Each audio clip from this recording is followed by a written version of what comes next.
Hello, my name is Rachel Meek, and together with my daughter Georgia Meek, we began a small decorative finish business called Two Blossoms in Perth, Western Australia last year. If you're just tuning in, this is an Amy Howard at Home 2022 Paint-A-Thon series, and today I'll be doing an ombre finish on this small chest of drawers you see here. So stay tuned and let's get to it. So this is the chest of drawers that we'll be working on today. When you get any piece of furniture that you've bought, if it's second hand, you'll have to clean it first. So Amy Howard has got a product called Clean Slate, and so you just want to clean your furniture first with this. So just put some on a rag and just go over the whole surface thoroughly with it. You want to make sure you remove all the grease and grime and stickers and all the surfaces you're going to paint. You just want to be able to go over with that. If you've got any stickers on there, I usually use these small little scrapers, and you can go over the furniture with those as well. And you just lightly go like this on them, but don't dig into it because you'll gouge out your wood. And you will also, once you've cleaned it, you want to mark your drawers, number your drawers, so you can put a piece of masking tape, or if you want to just put it inside, label the drawers, you can. So just number your drawers. Well, I've got 4, so 1 to 4. And then we'll get on to the next step. I did say that I was doing an ombre finish on this chest of drawers. To achieve that look, I will be using Amy Howard's milk paint. Her milk paint is quite a natural product containing milk casein, lime and earth pigments. And like many of her products, it is easy to use and doesn't contain any harmful substances, which is one of the reasons why I love using them. To further prepare the surface for milk paint, you will have to put on a base coat. Amy has her own one-step paint which can be used as a base primer as well as a top coat. There's no sanding required, they are water-based and have a beautiful floral fragrance. The one-step paint I'm using today is Ballet White. Another good colour would be Bauhaus Buff. Now we're just going to go ahead and put our one-step paint on the chest of drawers.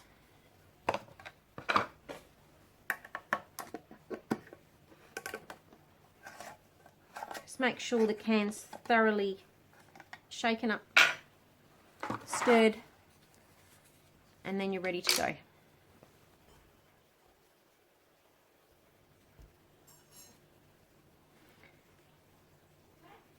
So if you find this paint a little bit thick, you can always just add a little bit of water and it will just help with applying it to your finish.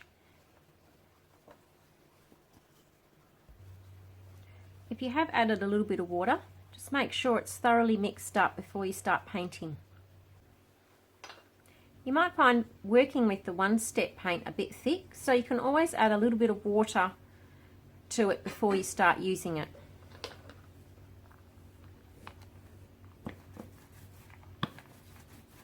So now I'm just going to go ahead and paint the whole chest of drawers this Ballet White.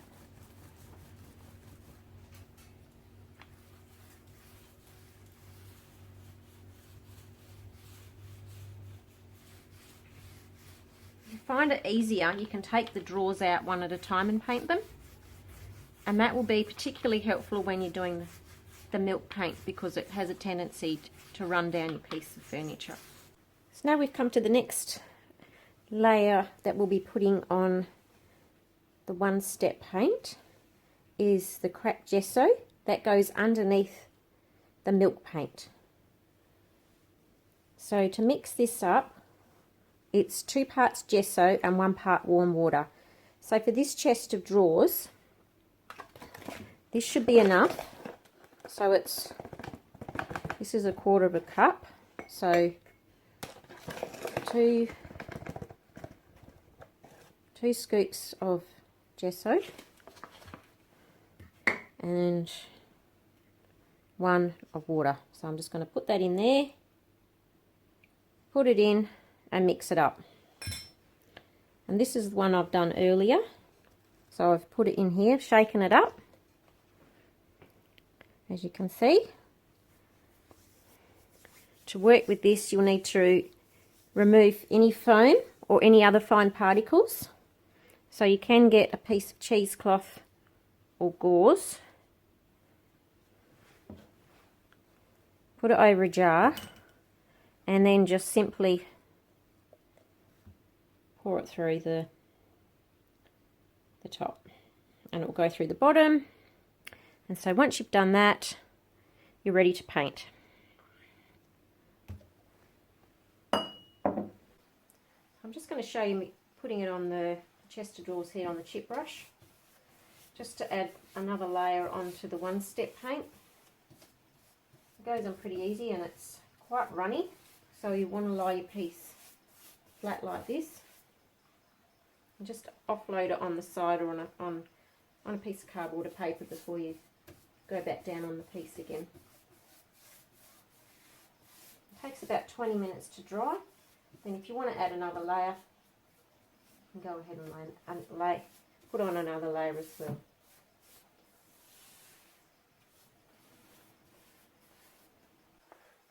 So this cracked gesso will give your piece just a bit more depth to it. So I'm just going to put it onto the drawers, and it's better if you lie them down flat like this because it has a tendency to run, and you have more control over it. Now we'll be creating the Ombre Finish colour. So to do that, I'm using Amy Howard at Home's Toscana Milk Paint. I'm using the Noir, which is a black colour, the Scandinavian grey, the Strasbourg white,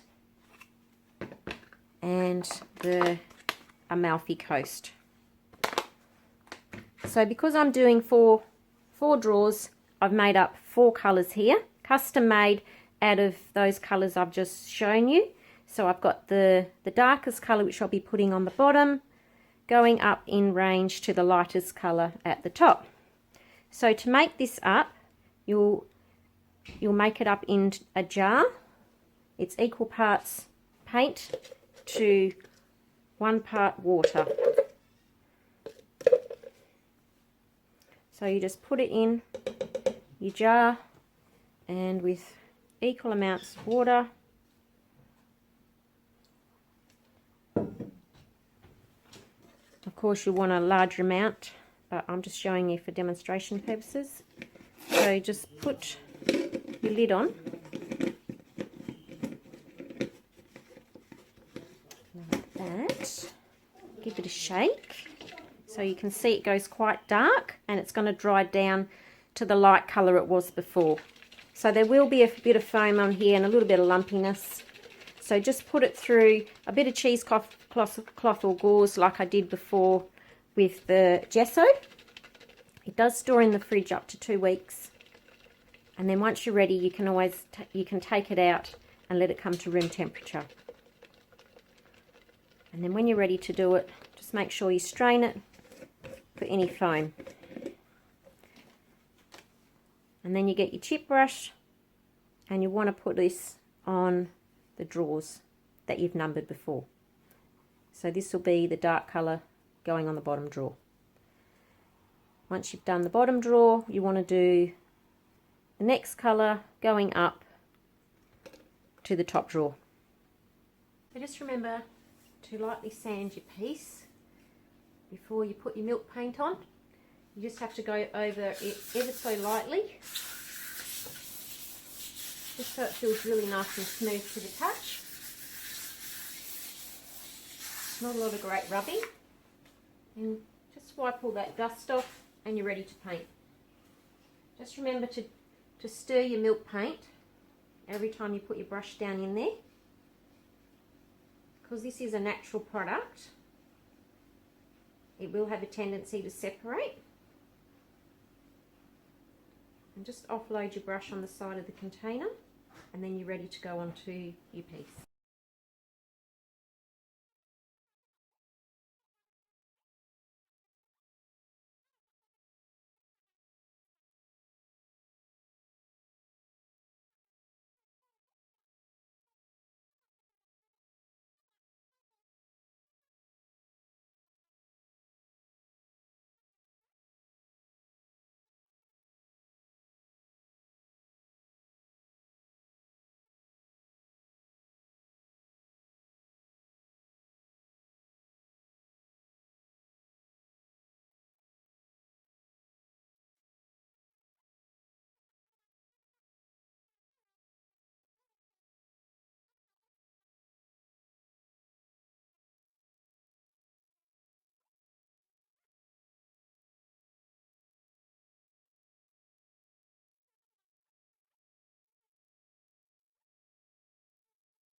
Now we're on the home stretch. As you can see, I've done my 4 drawers. I've given them 2 coats of the milk paint, and now we're going to be ready for the antiquing glaze. So the first thing you'll need is a seawall sponge, and I know this is only a small one because that's all we can get here.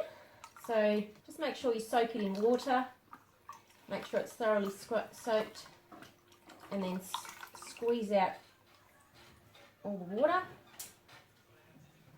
You also want some rag and some of your antiquing glaze.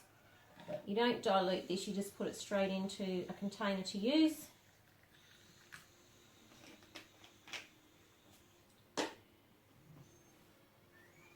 And then we're ready.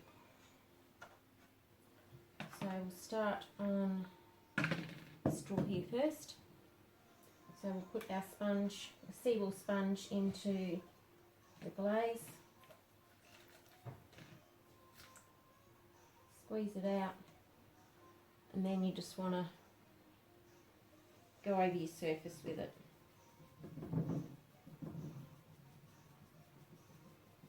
In a random sort of pattern, not backwards and forwards, sort of a dabbing motion like that.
So this is the chest of drawers I've completed after I'm doing the antiquing glaze on all the layers. I'm quite happy with this finish. When you do the antiquing glaze and you take up a little bit, you might just need to come back sometimes and add a little bit more paint here and there if you're not happy with it, and redo it. And then there's one more final thing you have to do with the milk paint. You have to seal it. So you can seal it with the light antique wax. So you just get one of, Amy's got these hog hair brushes, which are really good for that. You just load up your brush.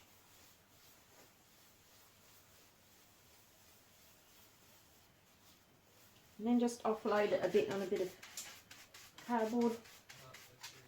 And then you just want to go around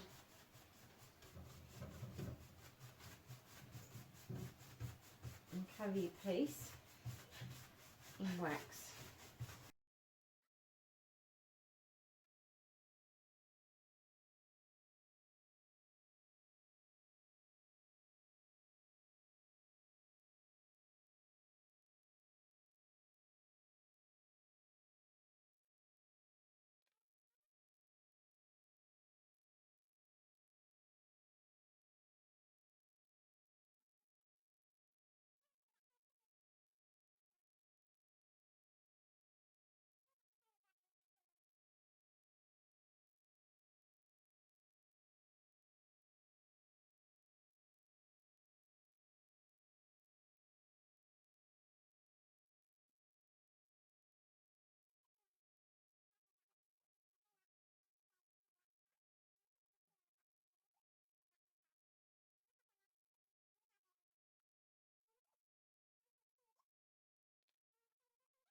Okay, now I've finished my chest of drawers.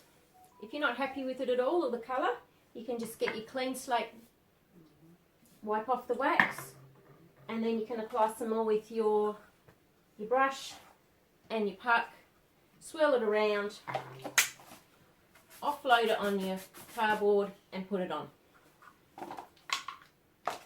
And if you've got any more questions or any more information you need, you can tune into Amy's Facebook group. There's also many tutorials that offer advice of how to do different decorative finishes. I actually joined up to the Inner Circle last year. I really enjoy it. Amy's such a great teacher and I really love her products. And it's a great way to start your business and learn so much more from an expert. So thanks for tuning in, and I hope you enjoyed my video, and we'll see you next time.